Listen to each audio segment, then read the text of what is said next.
Hello friends, welcome to my channel truth of share market. So discuss कर लेते हैं stocks for 24 अगस्त 2023। First of all this video is only for education purpose. यहाँ मेरा Telegram link and WhatsApp number given है, so join कर लें। Start करते हैं विद एचडीएफसी बैंक।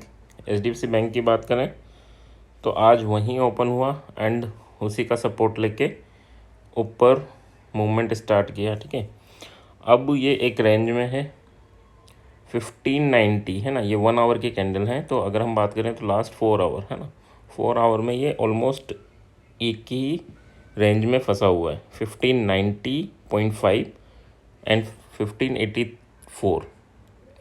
तो अगर 1590.5 अगर ब्रेक होता है तो 1598 फर्स्ट लेवल होगा एंड 1607 सेकेंड लेवल होगा। यहाँ पर अगर हम एसएल की बात करें तो एसएल आपका होगा 1586, दैट्स योर एसएल। और अगर 84 के नीचे निकलता है तो हम सेल कर सकते हैं for the target of 1575 and then 1565। यहाँ जो आपका एसएल होगा दैट इज़ 1589। सो ये आपका हार्ड एसएल होंगे। अब बात कर लेते हैं सॉफ्ट एसएल क्या होगा। अगर मार्केट यहाँ ओपन होता है और ऊपर जाने लगता है तो ये आपका कैंडल का लो आपका सॉफ्ट एसएल होगा। कैंडल अगर नीचे जाने लगती है तो कैंडल का हाई आपका सॉफ्ट एसएल होगा। ठीक है, सेलिंग साइड में। अगर गैप अप ओपन हो, वापस आए, इसे रीटेस्ट करके ऊपर जाने लगे तो बाय करेंगे हम विद 1588 को एसएल लेके, 1588 को एसएल लेके। ठीक है, एंड अगर गैप डाउन ओपन हो और गैप डाउन ओपन हो और इसको टेस्ट करके वापस जाने लगे तो हम सेल करेंगे for the with SL of 1585 का एसएल, यानी 1 पॉइंट का एसएल लेके हम सेल करेंगे। और अगर गैप अप ओपन हो, इस रेंज में वापस आ जाए तो फिर इस टारगेट के लिए एंड देन इस टारगेट के लिए हम प्ले करेंगे। गैप डाउन ओपन हो और इस रेंज में वापस चला जाए तो पहले ये टारगेट फिर इस टारगेट के लिए हम प्ले करेंगे। So that's about HDFC bank. Gap up gap down को किस तरह प्ले करना है, साइडवे को किस तरह प्ले करना है एंड ब्रेकआउट को किस तरह प्ले करना है, ये सारी चीज़ें हमने डिस्कस कर ली। यही चीज़ें एज इट इज़ बाकी सभी स्टॉक के लिए भी रहेंगी। तो बाकी के लिए लेवल डिस्कस कर लेते हैं। अगर हम बात करें एक्सिस बैंक के लिए तो एक्सिस बैंक अभी अगर लास्ट 3 कैंडल को देखूँ मैं तो 980 और 976 इस रेंज में फंसा हुआ है। 980 के ऊपर जाता है तो हम 989 के टारगेट के लिए एंड देन 999 के टारगेट के लिए प्ले करेंगे। एसएल क्या लेके चलेंगे तो 977 आपका एसएल रहेगा। 976 के नीचे हम सेल करेंगे और अगर यहाँ पर टारगेट जो रहेगा 968 एंड 959 का रहेगा। एसएल क्या लेके चलोगे तो एसएल आपका 980 का एसएल आप लेके चलोगे यहाँ पे, है ना, that's your hard SL. Next बात कर लेते हैं। So that is our Reliance की बात करें, रिलायंस ने अच्छी खासी रैली दी थी, कल भी यहीं क्लोज हुआ था। वही डिस्कशन था कि अगर यहाँ सपोर्ट ले तो ये और यहाँ गैप अप ओपन हो तो आप इसको एसएल लेके चलेंगे। तो एसएल तो टच नहीं हुआ, हमारे टारगेट ज़रूर टच हुए। टारगेट के बाद देखो यहाँ फर्स्ट टारगेट के बाद इसने नेगेटिव कैंडल्स बनाई, नेगेटिव पैटर्न बनाया जो ब्रेकआउट कैंडल्स का होता है।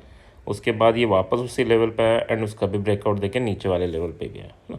तो अब इसमें क्या है, अगर कल फिर 2524 के ऊपर जाता है तो हम फिर बाय करेंगे 2537 एंड 2550 के लिए। एंड 2516 के नीचे हम बेरिश हो जाएंगे एंड काफ़ी अच्छा मूवमेंट आपको बेरिश देखने को मिलेगा यहाँ पे। 2509 एंड 2499 ये 2 टारगेट इजीली अचीव हो जाएंगे अगर ये बेरिश हुआ तो। So that's about Reliance. अच्छा, इसमें एसएल क्या लेके चलना है तो 2520 आपका एसएल रहेगा for buy as well as sell. Next बात कर लेते हैं। सो दैट इज़ इन्फोसिस काफ़ी अच्छा गैप अप हुआ, डायरेक्ट हमारे टारगेट पे ही गैप अप हुआ एंड उसके बाद प्रॉफिट बुकिंग देखने को मिली। फिर इस रेंज में आया और रेंज में आके वहीं क्लोज हो गया, है ना।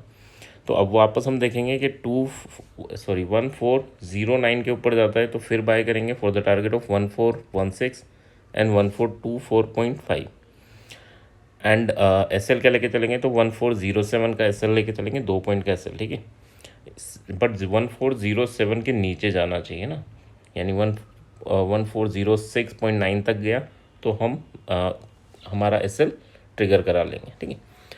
सेल कब करेंगे, तो 1403 के नीचे सेल करेंगे। इस रेंज में अगर आया तो फिर 1397 एंड देन 1389, ये हमें टारगेट नीचे देखने को मिलेंगे, ठीक है। यहाँ पर एसएल क्या लेके चलोगे, तो 1407 का ही यहाँ पे एसएल रहेगा आपका। नेक्स्ट अगर हम बात कर लेते हैं, सो दैट इज़ एसबीआई ने काफ़ी अच्छा मूवमेंट दिया है, ठीक है। देखो अगर लेवल पे देखेंगे, ब्रेकडाउन दिया एंड फिर ये कैंडल दी, और ये पैटर्न कई बार डिस्कस कर चुके हैं। अगर ये लेवल पे ये पैटर्न दिखे तो फिर आपको बुलिश हो जाना चाहिए ना, बुलिश या बियरिश हो जाना चाहिए ना। तो यहाँ बुलिश हो रहा है, अगर कहीं हमें इस टाइप का पैटर्न किसी लेवल पे दिखता है, यहाँ पर ब्रेकआउट के बाद इस टाइप की पैटर्न दिखता तो हम बेरिश हो जाते हैं, ठीक है। अब रिसेंट कौन से लेवल हैं इंपॉर्टेंट, तो 579 के ऊपर जाता है तो 585 के लेवल एंड देन 590 के लेवल आपको इजीली देखने को मिलेंगे। 575 के नीचे फिर आता है तो फिर 571 एंड 568 ये लेवल आपको नीचे की डायरेक्शन में देखने को मिले। एसएल क्या लेके चलेंगे, तो एसएल इसमें बनेगा आपका 578 का फॉर सेलिंग, एंड अगर बाइंग की बात करूं मैं तो बाइंग का एसएल होगा 576 का, ठीक है। So that's your hard SL. Next बात कर लेते हैं, so that is Tata motor. Tata motor काफ़ी बेयरिश शो कर रहा है अपने आप को, अभी 515.5 है ना, सॉरी 615.5, ये इसके ऊपर जाता है तो ही हम बुलिश होंगे for the target of 620 and 625। 613 के नीचे आता है तो हम सेल करेंगे for the target of 609 and 606। SL क्या लेके चलेंगे, तो यहाँ जब बाय करेंगे तो ये एसएल रहेगा, और यहाँ जब सेल करोगे तो ये एसएल रहेगा आपका, है ना। 2 पॉइंट का एसएल है, उसे यूज़ करना है। नेक्स्ट बात कर लेते हैं, so that is Adani. Adani काफ़ी दिनों से बुलिश चल रहा था, आज इसमें काफ़ी स्ट्रॉन्ग बेयरिश कैंडल देखने को मिली। अब देखना ये कि ये कंटिन्यू रहता है या नहीं रहता है ना, सेलिंग प्रेशर। तो कल के लिए लेवल कौन से इंपॉर्टेंट रहेंगे, बुलिश हमें तभी होना है जब ये 2590 के ऊपर जाए, है ना। 2590 के ऊपर जाएगा तो हम बुलिश होंगे 2655 एंड 2719 के लिए, और अगर 2515 के नीचे जाता है तो हम बेयरिश होंगे for the target of 2443 and 2378, ठीक है, 75, ठीक है। एंड यहाँ एसएल क्या लेके चलेंगे, सेलिंग के लिए जो आपका एसएल बनेगा दैट इज 2546, एंड बाइंग के लिए जो एसएल बनेगा दैट इज 2560, 62 ले लेना है ना, 62। So that's your hard SL, है ना। आई होप यहाँ तक चीज़ें क्लियर होंगी, लेवल क्लियर होंगे, लेवल पे दिखे तो ही ट्रेड करना, अदरवाइज अवॉइड कर सकते हैं हम लोग, है ना। So thank you very much, please like share subscribe and comment.